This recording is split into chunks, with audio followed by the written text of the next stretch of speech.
Breadcrumbing is when someone has no intentions of taking things further with you, but they talk to you not because they like you, but because they like the attention and the validation you're able to provide for them. A breadcrumber will not talk to you for extended periods of time. They'll talk to you just enough to get your attention to make them feel good about themselves. Think of it like this. Have you ever fed birds, pigeons, or ducks at a pond? What do you do when you feed them? You don't give them the entire loaf of bread. You give them breadcrumbs. And what is the result of you giving them breadcrumbs?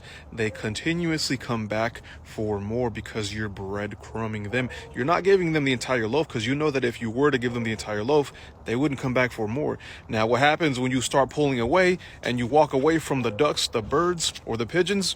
They start coming after you. And that is the same exact thing that a person will do when they're breadcrumbing you. They'll give you enough to have you come back to them, but not enough to fully commit to you. They give you enough to keep you at arm's length, but no further than that. Breadcrumbers have low self-esteem, and the breadcrummy, the person being breadcrumbed, also has low self-esteem. So you have two people with low self-esteem feeding off one another. One of them is strategic and methodic and manipulative. The other one is naive and gullible. A breadcrumber knows exactly who to target, and they target people with low self-esteem because they know that all the person with low self-esteem needs is a little bit of attention and a little bit of validation to go right back to them. If they reach out, but they don't reach out too much, you're getting breadcrumbed. If they disappear for a few weeks and then out of nowhere they talk to you like nothing ever happened, they're breadcrumbing you. And the funny thing about breadcrumbers is communication is literally only on their terms. In some cases, you might reach out to them to hear from them and to talk to them, but you'll notice that sometimes the response is sheer silence, and that's because you're being breadcrumbed.